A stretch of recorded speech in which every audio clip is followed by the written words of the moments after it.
Bonjour à tous, je vous invite à vous abonner à cette chaîne, à aimer, à partager, à commenter ces vidéos, c'est très important. C'est une manière de nous soutenir. Merci à vous tous.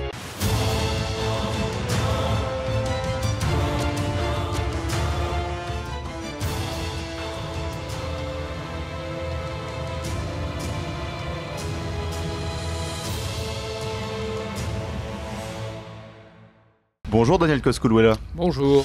Vous êtes psychiatre, anthropologue, ancien propriétaire d'Harakiri et auteur de ce livre Les Enragés de la Liberté, anthologie des pamphlétaires du XVIe au XXe siècle, aux éditions Max Millot, préfacé par André Berkoff. Un livre pour lequel d'abord je veux vous dire un grand merci au nom de tous ceux qui aiment la liberté déjà, la grande littérature française. Je vais d'ailleurs résumer le but de ce livre par un extrait de cette citation en citant la préface d'André Berkoff. Qui sont en effet ces enragés de la liberté? Daniel Cosculluela a inventorié dans les gisements aurifères de l'esprit français ceux qui ont plus ou moins disparu des manuels et des anthologies, ceux qui demeurent dans le purgatoire des rebelles et des sans-noms, des oubliés et des proscrits, des bretteurs qui connurent entre XVIe et XXe siècle plus souvent la prison que la fortune, la misère que la gloire, mais dont les œuvres résonnent en fulguration incendiaire dans la nuit de la passivité, de la lâcheté et de l'abandon. Donc c'est un véritable cri finalement qui rappelle à quel point la France a pu par le passé être une source de liberté et de grandeur littéraire et qu'aujourd'hui voilà, quand on met en parallèle avec cet esprit aujourd'hui qui est un peu mortifère, un peu tiède, ça fait quand même un peu froid dans le dos de voir ce décalage. Tout à fait. Mais moi, ce qui me semble important de surcroît dans la satire et le pamphlet, c'est l'historique. Bien sûr. Que l'on peut en faire. Et c'est l'introduction d'ailleurs de votre livre. Et c'est l'introduction de mon livre. C'est vrai que c'est en première intention ce dont j'aimerais que l'on parle. Parce Bien que sûr. Quel est le premier pamphlétaire finalement? Le premier pamphlétaire, c'est Dionysos. L'homme du rire, celui qui se promenait avec des groupes, n'est-ce pas, et qui disait des choses épouvantables concernant les uns et les autres. Et à partir de Dionysos naît la satire. Après cela, effectivement, elle se développe de différentes manières. Mais il y a un aspect de cette forme de satire que j'aimerais développer. Il y a la période romaine, la période, etc. Et puis, il y a le Moyen-Âge, le début du Moyen-Âge. Au début du Moyen-Âge, je me suis permis d'écrire qu'il y avait le fabliau. Sûr. Vous savez, le fabliau, où il y avait On avait étudié la farce de Maître Patelin au collège. Moi. Voilà. Et il y avait les sottis. Vous vous souvenez des sottis? On leur racontait des choses terribles, etc., sur les uns et les autres. Et c'était les clercs aventureux. Parce qu'à l'époque, c'était des prêtres qui tout de même écrivaient les sottis. Mais c'était aussi des gaillards chevaliers ou des jongleurs itinérants. C'est un conte composé et souvent chanté. Et puis, il y a une autre époque, qui est une époque, comment dirais-je, les fabliaux, ils ridiculisent, ils raillent les ridicules du temps, ils brocardent les autorités, leur cortège d'injustice, etc. Ceux qui sont écrits en langue d'oïl pratiquent la satire populaire et bourgeoise. C'est-à-dire qu'ils attaquent les classes de la société, certaines classes, les classes privilégiées bien évidemment, mais ne désignent personne, au contraire des troubadours. Et là, nous venons dans mon pays, la Vasconie. Les troubadours, ils sont exubérants et indépendants, et leur violence fait de leurs couplets des armes de guerre. Le plus grand, non, l'un des plus grands des troubadours, c'est Bertrand de Born. Vous savez qu'il y a un lycée qui porte son nom en Périgord? Bien sûr. Bertrand de Born. Bertrand de Born, celui dont les Cervantes sont les plus cruels. Et il n'hésite pas à s'en prendre à Richard Cœur de Lion. Vous savez comment il l'appelle? Oui et non. Ça rappelle quelqu'un, ça, oui et non. Oui, exactement, quelqu'un de contemporain. Voilà. Donc c'est une anticipation de la réalité contemporaine. C'est un livre qui est très actuel. C'est cela. Il l'appelle ainsi parce qu'il se moque de son indécision. Mais, et là je vais peut-être vous choquer un petit peu, le sommet de la satire d'Oc est atteint avec la dénonciation des crimes de la Rome du Nord. Cette prostituée, c'est pas moi qui l'écris, hein, ce sont les satiristes. C'est une citation. Cette prostituée qui, au nom de la synagogue, dénonciation des crimes de la synagogue de Satan, c'est-à-dire le Vatican, et sous prétexte de rendre à néant l'hérésie cathare, déclencha la croisade contre l'Occitanie indépendante, qui réduisirent en ruines fumantes au prix de milliers de brasiers, où périrent les parfaits.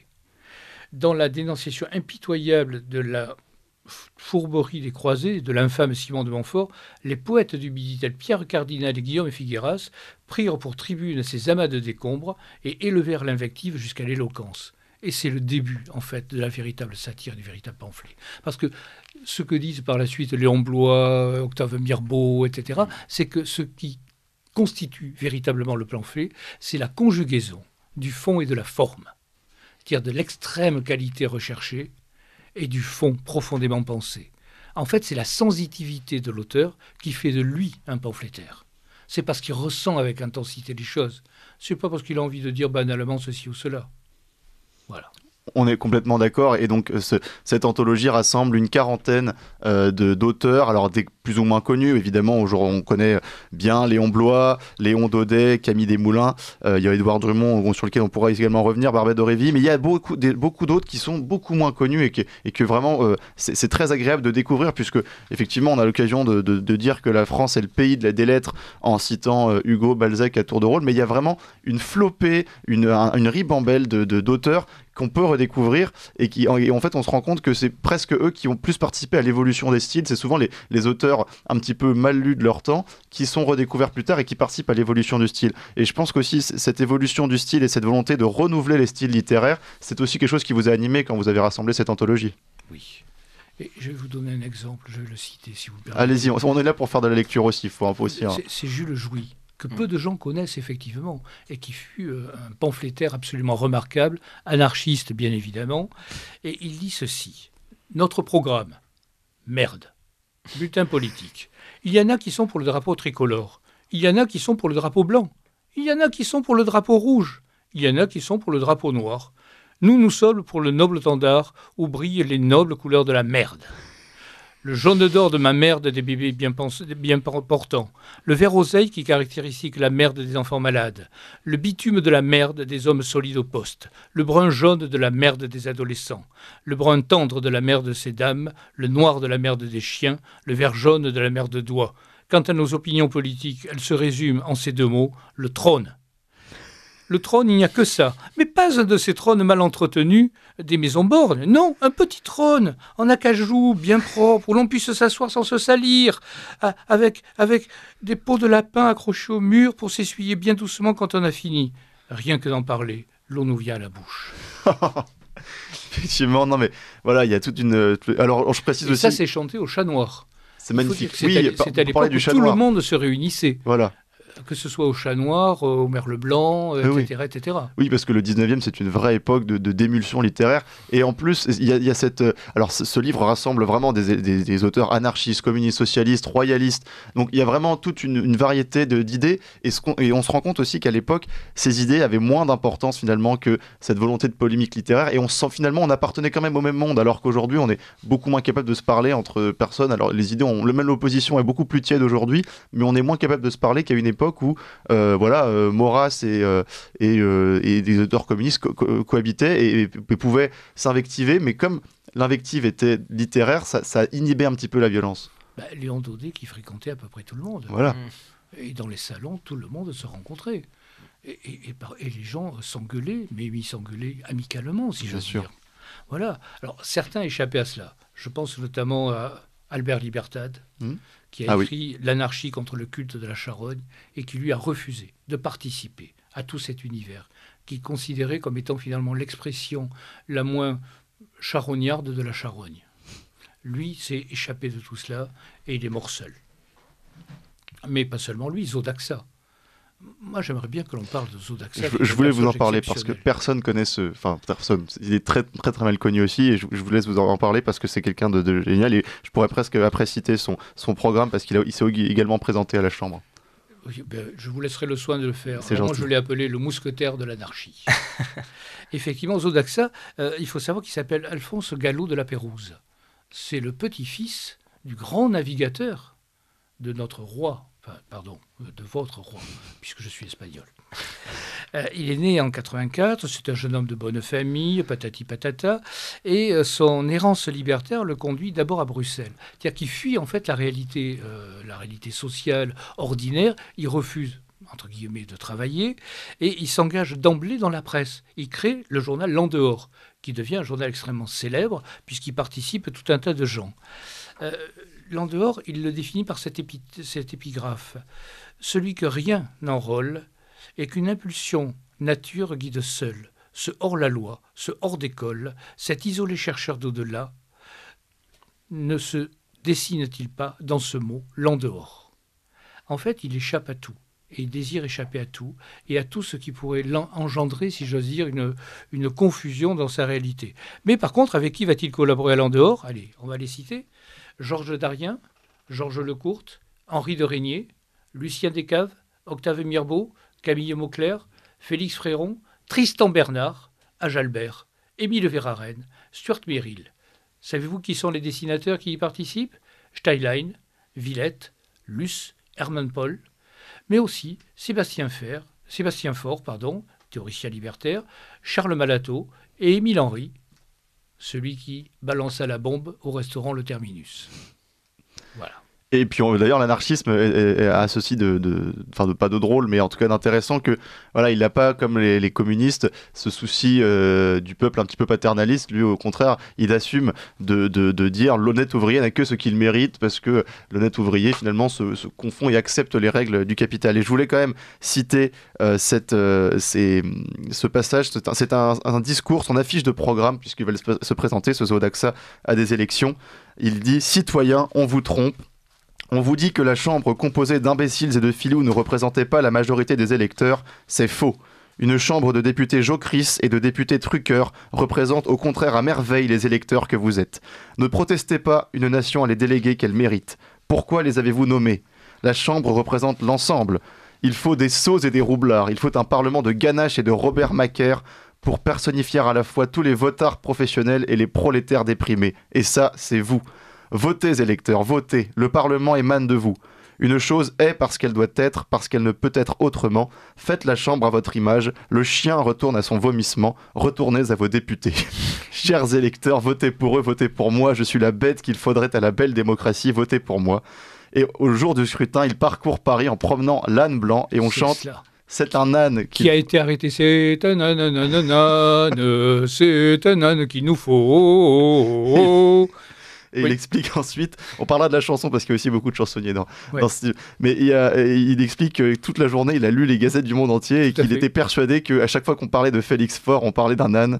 J'ai lu ça dans 300 journaux, l'Argus et le Courrier de la Presse m'ont encombré de leurs coupures. Il y en avait en anglais, en valaque, en espagnol, toujours pourtant je comprenais. Chaque fois que je lisais Félix, j'étais sûr qu'on parlait de l'âne. Donc on voit vraiment l'irrévérence totale, la liberté et encore une fois, aujourd'hui, malheureusement, il faut faire un parallèle quand même avec le monde d'aujourd'hui, c'est un des régimes qui se dit les plus libéraux du monde, où il a la liberté d'expression est la moins présente. Absolument. Et vous ? Absolument. Et paradoxalement, le pamphlet, on en discutait hier sur un autre plateau, va-t-on dire. Avec des collègues ? C'est cela. Et il se disait que, somme toute, il y avait une liberté qui s'était accentuée en matière de pamphlets, de satire, de critiques, etc., etc. Mais pas le moins du monde. Parce qu'à l'époque, effectivement, le pamphlet, il était retenu comme tel, il avait cette intensité que j'évoquais tout à l'heure, et il était diffusé. C'est-à-dire que les gens le lisaient soit individuellement, soit il était lu publiquement. C'est-à-dire que dans les entreprises, dans les usines, on ne disait pas entreprises à l'époque, dans les usines et ailleurs, dans les rues, on lisait des pamphlets. C'est-à-dire qu'il y avait des gens qui interpellaient le public. Bien sûr, et ça va au-delà en fait, parce qu'on parle de la liberté d'expression. La liberté, ça va pas seulement dans l'autorisation de publier des écrits, ça va aussi dans la capacité des citoyens à s'approprier des idées, à s'approprier des concepts et à avoir envie de ça. Parce que là, on parle aujourd'hui de liberté, alors que finalement, comme on a moins de connaissances sur soi-même, comme on a moins de connaissances de l'histoire, on est beaucoup moins libre qu'à l'époque, puisqu'on se comprend soi-même beaucoup moins aussi. Tout à fait. Vous savez quelle était l'origine du mot pamphlet? C'est le palme feuillet. C'est-à-dire c'est ce petit feuillet que l'on distribuait à l'époque et que les gens lisaient et répartissaient. C'est-à-dire qu'ils le recopiaient et ils le distribuaient. Bien sûr. Alors aujourd'hui, vous me direz, on a les réseaux sociaux à la place. Je ne suis pas certain que ces réseaux sociaux aient la même amplitude, etc. Et qui n'ont pas pour effet, à la différence de ce qu'était le pamphlet, de promouvoir le narcissisme de chacun et de poser son nombril sur la table. Si on est d'accord. Avec les fautes d'orthographe et les fautes de syntaxe qui se multiplient. Voilà, mais on appelle ça la modernité. C'est cela. Oui, on peut parler de la chanson aussi, parce qu'il n'y a pas seulement des pamphlétaires, des écrivains à texte, il y a aussi des chansonniers, beaucoup. Notamment, on pense que Brassens est arrivé tout seul, finalement, il y en a qui l'ont précédé. Gaston Coutet, qui est un petit paysan chansonnier, qui est vraiment l'exemple du paysan des lettres. Et c'est aussi, on peut parler de la chanson après, mais c'est aussi un des traits qui caractérise ce livre, c'est l'espèce d'interclassisme, en fait, dans l'art. On voit dès l'histoire de ces pamphlets et puis tout au long de ces siècles qu'il y a un art prolétaire, un art populaire, un art bourgeois, un art noble, et en fait on voit qu'à toutes les strates de la société, je ne sais pas si c'est une spécificité française, en tout cas de le porter à une telle intensité, mais à toutes les strates de la société il y a des génies de la langue, et c'est ce qui donne vraiment encore plus envie d'aimer la France. Tout à fait. Alors, parmi puisque vous parlez de Brassens, et très justement, Brassens a chanté Richepin. Et je vais vous citer l'une des chansons. Alors, je ne saurais pas la chanter parce que je ne suis pas Brassens, malheureusement. C'est Philistin, Philistin épicier, tant que vous caressiez vos femmes, en songeant aux petits que vos grossiers appétits engendrent, vous pensiez, ils seront menton rasé, ventre rond, notaires. Mais pour bien vous punir un jour, vous voyez venir sur terre des enfants non voulus, qui deviennent chevelus, poètes. C'est une des chansons qui est tirée de la chanson des gueux de Jean Richepin. C'est cet hommage rendu au peuple, parce que Jean Richepin, finalement, a fait toute sa vie autour de cet hommage au peuple qu'il n'a cessé de fréquenter. C'est-à-dire qu'il allait au-devant des gens. Complètement. Il y a aussi une chose qui illustre d'ailleurs ce livre et qui montre que vous inscrivez dans cet esprit, c'est la question du choix des textes. Alors, parce que voilà, vous avez choisi 39 ou 40 pamphlétaires du 16e au 20e siècle. Comment vous y êtes pris pour choisir ce texte? Parce que il y a eu un choix, il y a vraiment un vivier extraordinaire d'écrivains. Il y en a qui ne sont pas présents dans ce livre, forcément. Comment avez-vous choisi ces 40 écrivains? Alors, un petit peu au hasard. Je m'en veux infiniment, par exemple, de n'avoir pas cité Barrès. Oui.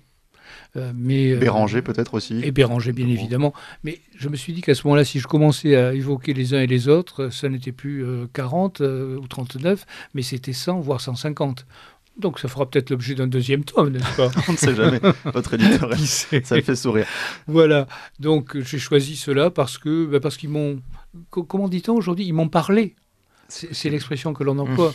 En fait, je me suis intéressé à eux parce que tout simplement, pour une raison très simple que je vais me permettre d'évoquer parce qu'elle est essentielle quant à la raison qui m'a conduit à écrire cet ouvrage.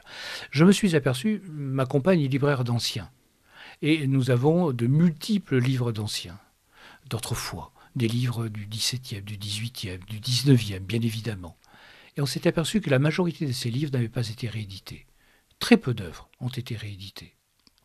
Le PAL a été réédité très récemment, le journal qui vous savez. Mais c'est un des rares qui ait été réédité. La plupart des œuvres de ces auteurs ne l'ont pas été. Elles sont accessibles, direz-vous, en PDF, bien évidemment.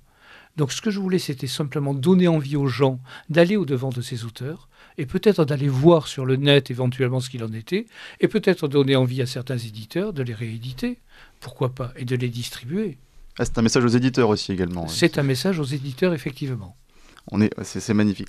Je voulais parler quand même de beaucoup il y a d'auteurs qu'on peut évoquer. Léon Bloy peut-être, parce que c'est peut-être le plus connu et puis ça fera plaisir. On a évoqué beaucoup d'anarchistes sur les auditeurs de Radio Courtoisie. Je pense qu'il faut rééquilibrer un petit peu les débats. Léon Bloy, on voit aussi à travers la vie, parce que vous retracez à chaque fois la vie de ces auteurs, que ce sont beaucoup d'auteurs qui pour la plupart ont connu la misère. Ce sont pour la plupart beaucoup des auteurs qui ont été connus après leur mort, et ça montre un trait aussi qui rassemble tous ces auteurs, c'est l'espèce d'immatérialisme, d'absence de mépris pour les choses matérielles et vraiment de dévouement au grand et au beau. Alors, Léon Bloy est un personnage infiniment particulier. Donc, il était originaire de Périgueux, où travaillait son père, de la compagnie des chemins de fer, et il a été orienté par son père vers la compagnie des chemins de fer. Donc, il va y travailler, et puis il ne supporte pas parce que ça l'ennuie naturellement. Mais Léon Bloy avait une personnalité particulière. Aujourd'hui, vous savez ce qu'on dirait de Léon Bloy. Il est TDAH. TDAH, on dit quoi? Trouble de l'attention et hyperactif. HPI, tout ça. Voilà, c'est ça. Et il avait cette hyperactivité, effectivement, qui le faisait passer d'une chose à l'autre, d'un livre à l'autre, d'un personnage à l'autre, etc. Et pardon, excusez-moi, Léon Bloy, le grand catholique, n'est-ce pas, dans un premier temps, il se convertit, si j'ose dire, à l'athéisme. On est d'accord. Et ça dure quelques années. Et il rencontre une femme qui est une prostituée avec laquelle il vit pendant quelques années jusqu'à ce qu'elle soit hospitalisée en psychiatrie. Et puis il en rencontre une seconde. Et celle-là, il a des enfants avec elle. Mais il la quitte. Il la quitte parce que je ne sais quoi. Finalement, les choses se passent mal, va-t-on dire. Et il en rencontre une troisième. Et celle-là, il restera avec jusqu'à la fin. Et il se reconvertit effectivement au catholicisme. Et là, il développe des positions tout à fait particulières, qui sont assez exceptionnelles par l'intensité spirituelle qu'il promeut. C'est toujours à chaque fois. Et aujourd'hui, pour faire un parallèle, alors il y a effectivement cette intensité de foi de Léon Bloy, il y a aussi ce texte, cette agressivité, cet acharnement sur ceux qu'il n'aime pas. Et je sais qu'aujourd'hui, voilà, à chaque fois qu'une personne décède, peu importe ce qu'elle a été de son vivant, on se sent obligé, quand on est artiste, de dire que c'était une personne formidable, qu'on a perdu quelqu'un de grand. Bon, Léon Bloy, à l'époque, ça lui traverse un petit peu l'esprit, mais pas tellement, puisque, par exemple, bon, on sait son inimitié qui le lie à Émile Zola, et au jour de la mort d'Émile Zola, il écrit « Les journaux confirment la bonne nouvelle, le crétin des Pyrénées aurait crevé dans sa littérature, on l'aurait ramassé dans les excréments ». Donc c'est un hommage qui reste un petit peu ambivalent quand même. C'est un hommage ambivalent, mais paradoxalement, Léon Bloy a beaucoup critiqué des gens sur un mode justement très ambivalent. C'est-à-dire qu'il rendait hommage à la qualité de ses écrivains, tout en dénonçant les idées qui étaient les leurs. Et c'est cette espèce de paradoxe qui est surprenant. Parce que Léon Pas pour Bloy, Zola. Pour Zola, il était vraiment... Pour Zola, il le détestait, mais pour des raisons diverses. Parce que Léon Bloy, malgré tout, était très proche du peuple. Et il a beaucoup écrit contre les bourgeois, bien sûr, pour lesquels il avait le plus grand mépris. Et c'est quelque chose que l'on n'a pas retenu de lui. On a retenu de lui que cet aspect excessif, etc., etc. Il était peut-être excessif, mais il était excessif aussi dans la lucidité, si j'ose dire. Dans La femme pauvre, ça se voit très bien. Et on voit, voilà, c'est un peu fou de se dire que des textes comme La femme pauvre, finalement, ont été très très mal vendus, qu'il a touché sur certains livres à peine une trentaine de francs de droits d'auteur. Donc c'est toujours cette espèce de misère qui, en même temps, alors c'est sûr que pour lui, ça lui rend une vie très difficile, mais finalement, ça participe de la légende et ça participe de ce monde, de ce siècle du 19e et du début du 20e, où vraiment il y avait encore quelque part des grandes différences sociales qui pouvaient être tristes d'un point de vue sociétal, mais finalement ça participait de la création d'un peuple, en fait, finalement, des identités, des différences. Aujourd'hui tout le monde se ressemble, aujourd'hui tout le monde est bourgeois, comme disait Peggy. C'est cela, mais Léon Bloy n'a jamais été pratiquement réédité. Pratiquement, oui. Ce qui est quand même très troublant, y compris en Périgord. Alors en Périgord, il y a eu une tentative de Fanlac pour le rééditer et c'est tombé à l'eau. Donc il y a quelques tests qui sont parus dans certaines revues, et notamment quant au domicile qui était le sien, puisque ce domicile n'a même pas été, il devait l'être, considéré comme un lieu touristique, si j'ose dire, un lieu comme on fait les maisons d'auteurs. Même Renaud Camus ne s'est pas donné les moyens d'en faire en sorte que. Et j'en veux beaucoup à Renaud de cela. D'accord. Et puis voilà, pour revenir aussi sur ces auteurs, il y a quelque chose qui lie, c'est l'amour de la vie. Il y a énormément de gens qui ont des consommations d'alcool, de drogue, d'opium, qui voient des femmes, qui jouent dans les cabarets. Donc c'est aussi tout un siècle et toute une vie de liberté qu'aujourd'hui on regrette, je pense. Enfin, pour vous peut-être. Bon. Alors, je ne sais pas si aujourd'hui on le regrette, mais en tout cas, si on le vit différemment. Voilà. Et on le vit de manière dissimulée. Alors qu'à l'époque, c'était promu. Je veux dire, tout le monde allait à Montmartre. Montmartre est devenu à un certain moment le lieu de l'intelligence, où effectivement les gens montaient, mais pas seulement les auteurs et autres. Il y avait tout le public bourgeois et aristocratique qui montait et qui était dénoncé au demeurant par certains auteurs, par Jules Jouy et par bien d'autres, par Octave Mirbeau, qui disait... Quand il les accueillait dans son cabaret, il les injuriait. Et les gens riaient. Et en fait, ils venaient pour se faire injurier. Parce que c'était drôle, n'est-ce pas, que d'être injurié. Voilà. On reparlera aussi du manque de fierté aujourd'hui qu'ont peut-être les gens. Mais on va reparler de tout ça, évidemment, juste après un point sur les informations. Il est 9h avec Emmanuel Noël. Il y a une place pour nos idées. Vue de haut.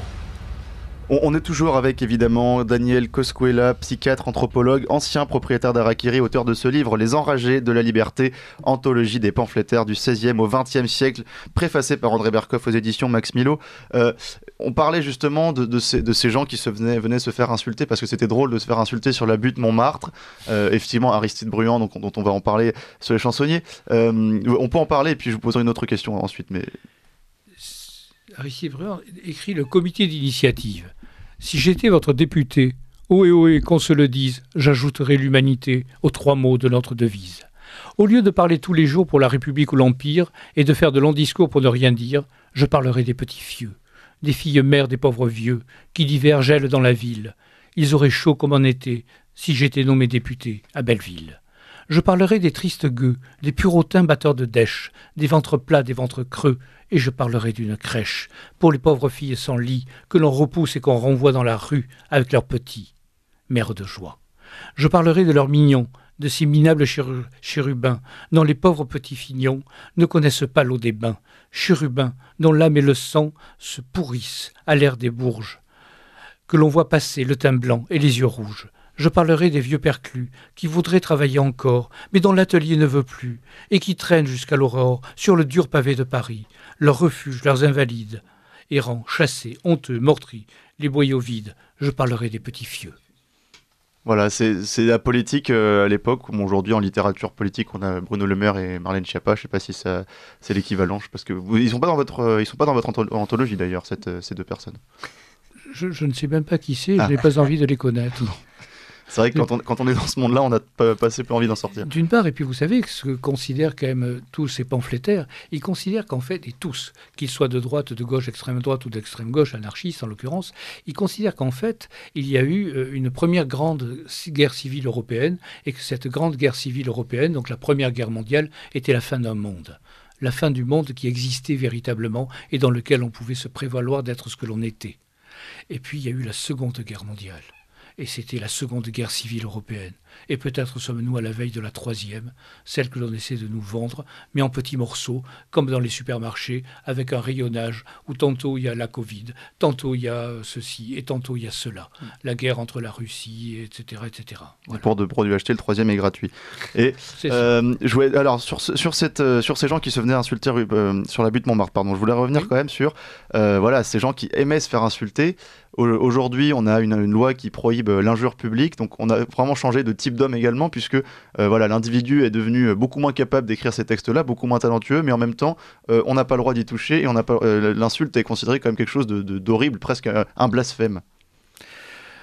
Oui, tout à fait, puisque désormais, tous les individus méritent d'être considérés indépendamment de leur qualité.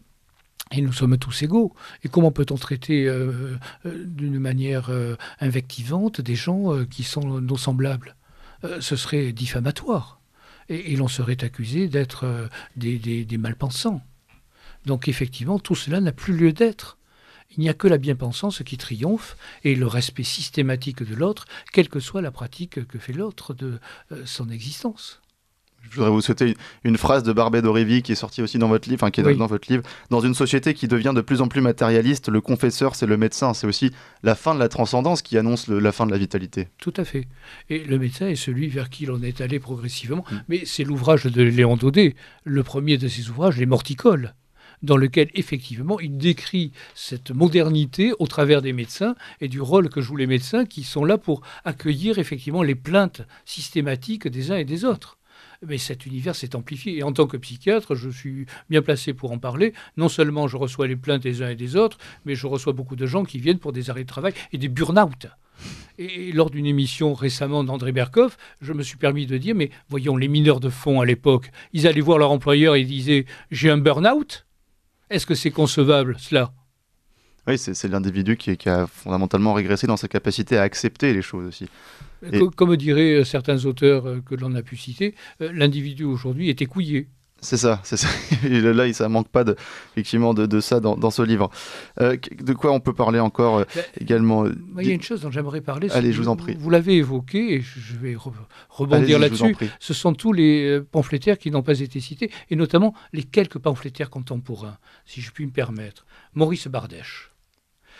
Maurice Bardèche, qui était le beau-frère de Brasillac, et qui a écrit Nuremberg ou la Terre promise, et naturellement, il n'est pas bien d'en parler. Il n'est pas bien d'en parler, il a été condamné, je ne sais pas s'il a été condamné, mais en tout cas, c'est un des pionniers du négationnisme.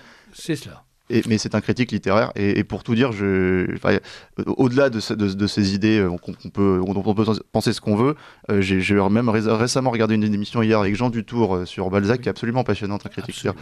Donc voilà, c'est des gens aussi, c'est aussi un message pour montrer qu'on ne peut pas jeter le bébé avec l'eau du bain, que les individus sont des êtres complexes, et il faut aussi être capable de se boucher, de prendre le meilleur des individus.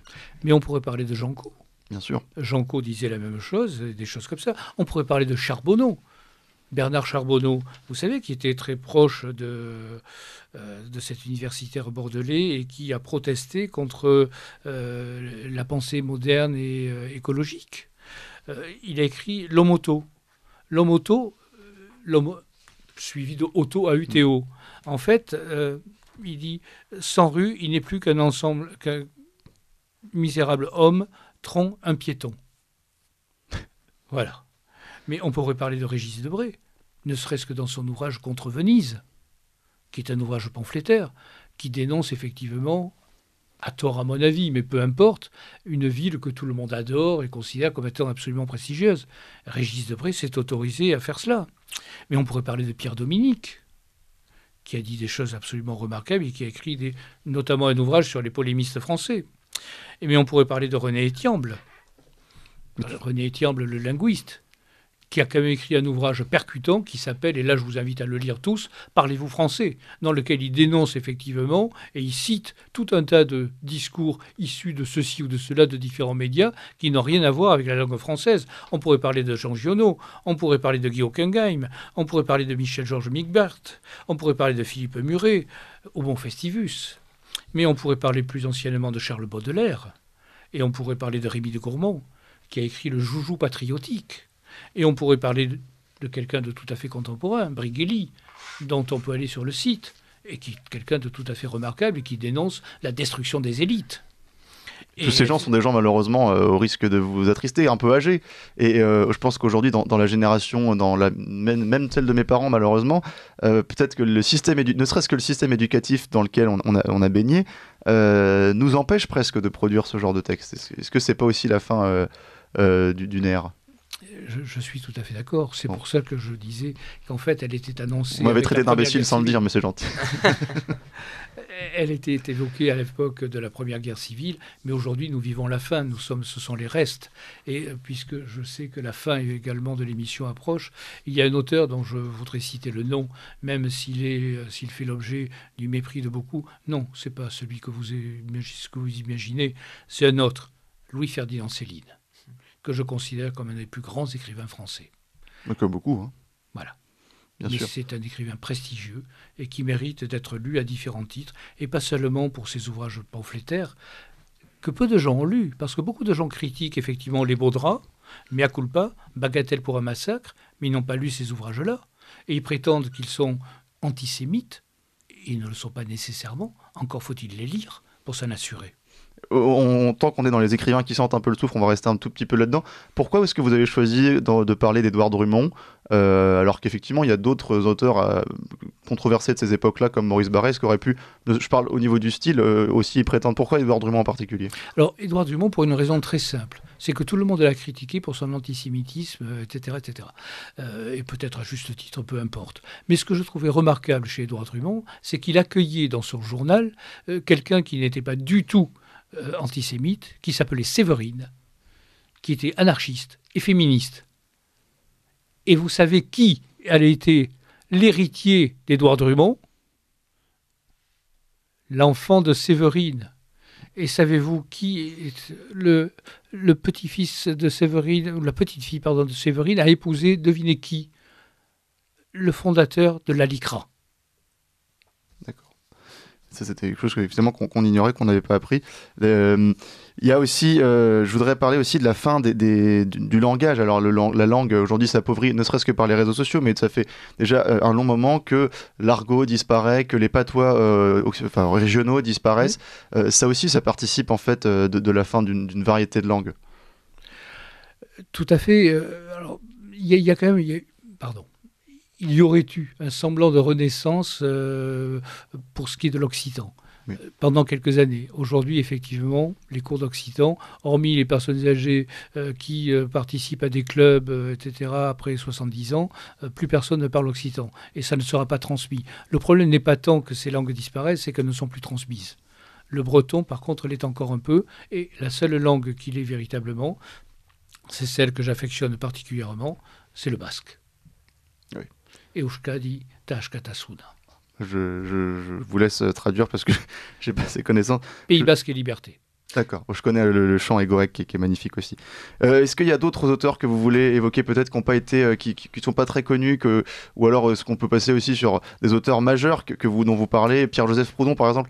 J'ai beaucoup aimé votre passage sur Pierre-Joseph Proudhon parce que ça montre en fait la proximité. Alors Maurras l'avait compris quand il avait créé justement ces cercles Proudhon, la porosité, l'étanchéité, la non-étanchéité forcément qu'il y a entre les royalistes et les anarchistes, puisqu'il y a ce même amour finalement de la vie communale, de la vie un petit peu traditionnelle, et cette même compréhension que c'est l'État moderne qui corrompt les esprits et les hommes, mais que finalement, une fois qu'il y a un amour de la liberté qui leur est commun, et ça c'est très intéressant aussi. Ça ressort beaucoup dans votre livre, on voit vraiment des proximités entre des auteurs anarchistes et des auteurs royalistes. Tout à fait. Puis-je me permettre de lire quelques lignes de Pierre-Joseph Proudhon, justement, concernant son enfance, qui explique ce qu'il a développé Absolument. par la suite. Jusqu'à 12 ans, ma vie s'est passée presque tout au champ, tantôt occupée à de petits travaux rustiques, ses parents étaient agriculteurs, tantôt à garder les vaches. J'ai été 5 ans bouvier. Je ne connais pas d'existence à la fois plus contemplative et plus réaliste, plus opposée à cet absurde spiritualisme qui fait le fond de l'éducation et de la vie chrétienne que celle de l'homme des champs. Quel plaisir autrefois de me rouler dans les herbes hautes, que j'aurais voulu brouter, comme mes vaches, de courir pieds nus sur les sentiers unis le long des haies, d'enfoncer mes jambes en rehaussant les verres, mais dans la terre profonde et fraîche. Plus d'une fois, par les chaudes matinées de juin, il m'est arrivé de quitter mes habits et de prendre sur la pelouse un bain de rosée. Que dites-vous de cette existence crottée, monseigneur ? Elle fait de médiocres chrétiens, je vous assure. À peine si je distinguais alors moi du non-moi. Moi, c'était tout ce que je pouvais toucher de la main, atteindre du regard, et qui m'était bon à quelque chose. Non, moi, était tout ce qui pouvait nuire ou résister à moi. Ça, c'est vraiment, voilà, c'est absolument sublime. Je voulais revenir sur un point également, c'est qu'il y a un léger problème de parité dans cette anthologie. Il n'y a aucune femme. Séverine. Séverine, voilà, bon, d'accord. Mais c'est vrai qu'il y a assez peu de femmes, alors qu'il y a pas de personnes transgenres, c'est un scandale également, mais ça c'est une autre question.